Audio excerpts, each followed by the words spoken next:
What's up guys, it's the Lazy Goldmaker here with another gold making video, and today instead of going into a guide, I'm going to talk a little bit about profit margin and some interesting thing about game design, and particularly why it's not in Blizzard's interest, most likely, and not the game's interest, to make any profession methods or flipping methods that are wildly profitable. I think it's in Blizzard's interest probably to make sure that there aren't any ways to make absolutely obscene amounts of gold and to in general limit the gold making potential of professions. So we're going to dive into why I think that. So to understand the point that I'm trying to make, we have to first take a look at what characteristics makes a market or an item in World of Warcraft potentially profitable, and in particularly what makes something extremely profitable. We can split that up. It's going to be supply effects, so the ability to obtain that item, and demand effects, so to what degree do players want or need the specific item. And the thing that's relevant for things with very high profit margin or very high total profit, you also need high sale rate. So that's going to be items that have some hard to obtain materials or hard to obtain recipes. If it's a crafted item and it needs demand, it needs to be at the very least powerful, cool, or useful. And in my experience, the powerful, the better it is, the stronger it is. That's going to be where the most profit can be gleaned, because people care a lot about making their characters powerful in World of Warcraft. Now for the supply effects, generally speaking, you won't get super high profit margins unless you have either a BOP material that forces you to play the game in some way to obtain that material. That's gonna effectively lock people completely out if they don't do that, whatever gameplay activity is required to get that BOP material. We've seen plentiful examples of this in the past. Right now in TBC Classic, you have Primal Nethers, Nether Vortexes that are BOP until the Solomon patch comes out. And then you had Expulsum in BFA, which just limited the crafting of the combatant gear, which was incredibly profitable, typically selling for 2 to 4 times crafting cost, partially because it was so annoying to craft Expulsum and you had to do it yourself. You couldn't just buy it. So this is one way. And then the other part is, of course, hard to obtain recipes. An example in the past, yet again, is going to be the Vial of the Sands recipe, which is very, very hard to, annoying to farm, quite time consuming. Back in the day, very, very few people had this recipe. And the profit margin was extremely high. We're talking 2 to 3 times the crafting cost. Nowadays, a lot more people have had time to farm the recipe, and the crafting profit margin is now a lot lower. It's still profitable, but it's not as good as it used to be, because more people have the recipe, which means there's more competition, and that's just going to drive down the profit. As I said, for demand side, powerful is always the best power increasing items. Like, obviously, just look at the current version of retail Shadowlands. Legendary is by far the most fastest selling item in the game. That's expensive as well. So that's going to have very high demand. Of course, in 9.2 it doesn't have too much in terms of barrier to entry, which means that the profit margin is fairly low. Interestingly, we'll take a closer look at legendaries, because they truly accentuate this point. So one thing that I've found in my experience and a couple of years of gold making, I've been analyzing my profit margin, or looking at profit margin, and generally speaking, for competitive crafting markets in World of Warcraft, they settle at around a profit margin of 20%. You can typically sell most crafted items that do not have a significant barrier to entry in terms of BOP materials or recipes, for about 20 to 30% more than the materials are cost on the auction house. That's the long term. That's what you can expect. Any higher profit margin than that, that's short term, or it's based on significant barriers to entry, whether through materials or the recipe or some other method. And it's probably in Blizzard's interest to design around not having too many barriers to entry and keeping things in the 20 to 30% range, to make goods accessible to players. It also means that there's more people selling, so there's more availability on the auction house for any given item. It means that the prices are going to reach a level faster where most people can afford them, and that's good for the game. essentially. That's good for the game. Blizzard is going to want people to have reasonable access without spending too much time farming specifically for gold. They're going to want to have access to a nice amount of items and gear that they might need. And then they maybe want a couple of items that are a little bit more expensive that can function as sort of a pull and create some demand for buying the token with real money. So now we're going to take a look at legendaries, which is one of the main reasons why this has even come up for me personally as an idea. Because legendaries in Shadowlands, these are literal best in slot items, right? So everyone wants or needs a high rank legendary. They don't need one, but everyone's going to want one, right? And this market has undergone some changes over the expansion.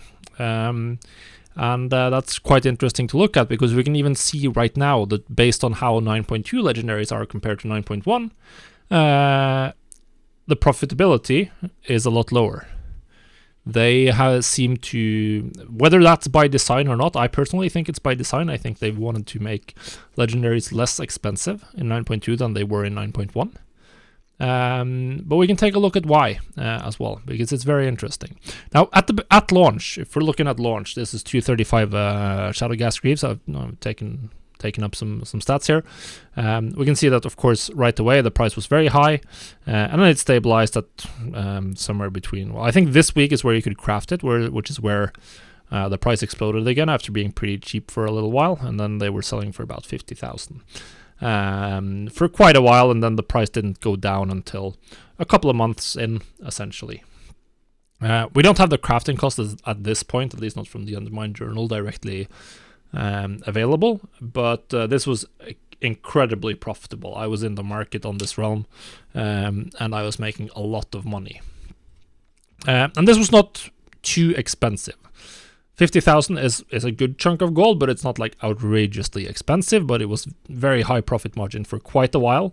And the main reason for that was that at launch, the barrier to entry to max rank legendaries was very high, because things were incredibly expensive to level. For leatherworking, I spent literally 30 million gold just leveling the recipes. And then we fast forward to patch 9.1, and then the item level 262. Rank 6 legendaries, and this is interesting. Here we can see that the price, it breaks the graph. It was 140k, and it stayed high, 200k, 150k, and it took a full 1.5 months before the price even went below 100,000 gold for legendary. This is obviously more than twice the price that you would have to pay for this in 9.0, making it very, very expensive. Now, the main reason why this was expensive was not because there was a very high barrier to entry. Getting the new recipe was not that hard. The main reason this was expensive was because of one of the materials being hard to obtain. This was the Korthite crystals. They were the main bottleneck, and they could not be target farmed. You could only get these from random stuff. You couldn't farm these indefinitely. You could get them from some treasures, some rares randomly, but they were locked out on a per day basis. You couldn't just spend 20 hours a day or 10 hours a day farming for Korthite crystals. That didn't work. So that kept the value really high. That didn't mean we got too much in crafting profits, but the crafting profits were high because you needed a lot of gold to keep these on the auction house. But it wasn't as profitable in terms of profit margin, percentage profit, as at launch, because a lot more people had rank 4 recipes leveled, obviously. But it was still very profitable, and the items were extremely expensive. This was also a major pain point for a lot of casual players, that they just couldn't afford their legendaries, or didn't want to. And then if we fast forward to 9.2, this is the same item level 291.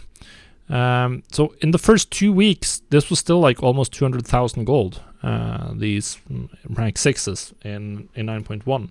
And now we're like 2 weeks in, and these are now below 60,000 gold, the item level 291 Shadow Gas Greaves on the same realm. So obviously they've made some changes to make this a lot cheaper, and the main change they've done that's different between 9.1 and 9.2 is, of course, the fact that Progenitor Essentia can be farmed indefinitely. If you have the gyro buff, you can just keep farming nodes farming, mining, and herbalism nodes forever in Zereth Mortis, and you'll get Progenitor Essentia. So that means the price is now quite low. Like, legendaries are actually very, very cheap right now. We're talking 56,000, and rank 4s were selling for 50,000 back when they were current content. That was about the same peak, and these cost the same, plus all the materials needed for a Vestige of the Eternal.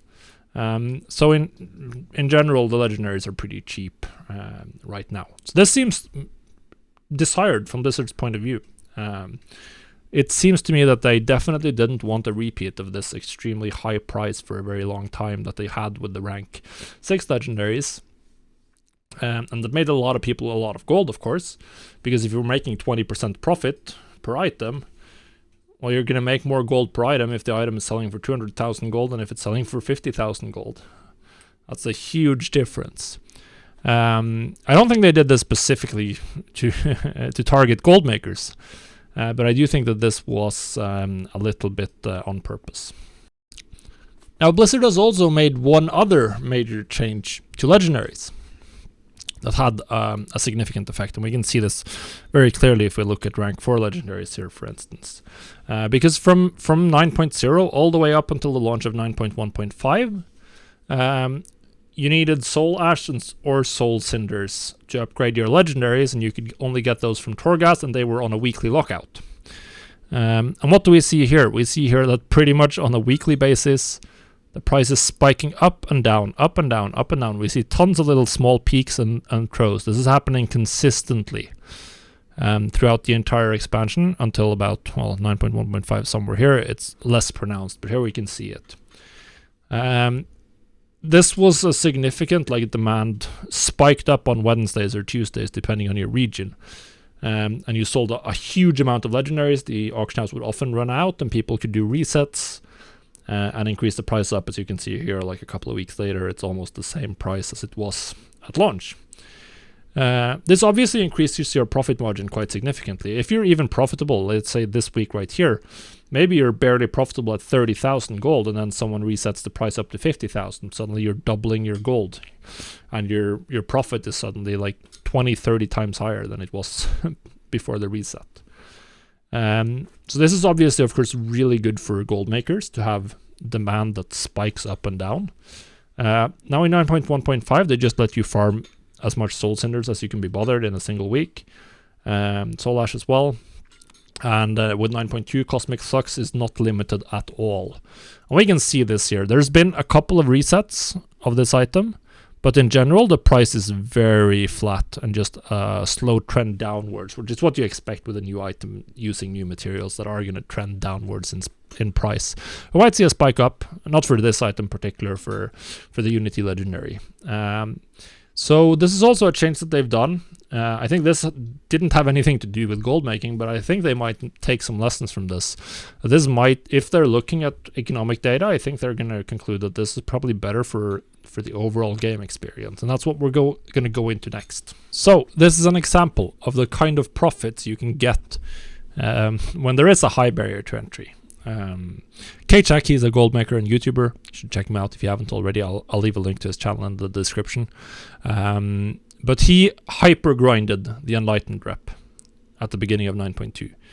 And he got the Drainer's Crafter's Mark very, very early. He was probably the only one who had the Crafter's Mark on this realm at this point. And he set the price. He was selling these items for 100,000 gold a pop. This was literally, well, an hour of posting. And these items were crafting for about 25,000 gold at the time. So he was making absolute bank for selling them for 4 times crafting cost. Well, yeah, that's how you get these huge profit margins, and obviously it didn't last. The price went down very quickly as other people got the recipe within 3 to 4 days, and the price is now generally about, for these rings, it's about 20,000 gold, and even less than that in some cases. So that's what happens when the barrier to entry gets removed, and suddenly everyone's in the market. Prices are a lot lower, and thus it's a lot more attainable for more players. So this is it, the token, and why making things too expensive or too profitable is bad for for Blizzard might be bad for Blizzard. I'm not 100% certain about this because obviously I haven't done the analysis on their revenue, but I'm going to guess that it is. A lot of people are going to dislike if things are too expensive. If the necessary items, whether that's consumables, enchants, or gear you need is too expensive, that's going to be a pain point for players because they're going to feel like they can't get their player character to maximum strength. And the main thing that's been expensive in Shadowlands has been the legendaries. Everything else has been super cheap, like enchants, very, very cheap in Shadowlands, gems, extremely cheap in Shadowlands. What are they called? The consumables have been relatively cheap as well. The only thing that's really going to cost you anything is potions and augment runes. Everything else is extremely cheap for a raid knight in general. And of course, having expensive legendaries, you might think that that's good for Blizzard because the more expensive they are, then the more valuable it is to buy a token, or maybe you need a token to get enough gold for one. But that's one side of it, of course. The other side is how much value do you get from buying a token with real money? If you only get one legendary for your token, that's going to feel like a worse deal than if you buy a token and that gets you two legendaries, a mount, and some consumables. That's going to feel like a better deal. And I think Blizzard generally is going to want to design the game in such a way that people can feel like buying a token is going to give them gold that actually goes quite a while. It's not going to be like an insignificant amount of gold. And where legendaries are too expensive, like they were with the 262s potentially, almost costing a full token for a legendary, then that might just discourage people, and people aren't going to get the rank 6 legendary at all for a while, or at least anyone who doesn't generate that much gold from the game. Now, this is speculation. I don't know. But my personal opinion is that it's going to cause backlash if things are too expensive. And it might impact token sales, making tokens seem like a worse deal for people considering buying them with real money. If in-game items are too expensive. There's a balance there between like giving some incentive to spending gold and thus real money, and making it too expensive. But the more profitable items are to craft and sell, the higher the profit margin, well, the more casuals have to pay for staples, and that probably isn't too good to have too much profit. So that's it for this video. Hopefully you enjoyed this, a little bit more of a cerebral talk about markets. I really enjoy this kind of discussions about gold making, so hopefully you did too. If you did, make sure you leave a like or a comment and subscribe to the channel so you don't miss out on any future videos. And we'll see you on the next video. Thanks for watching.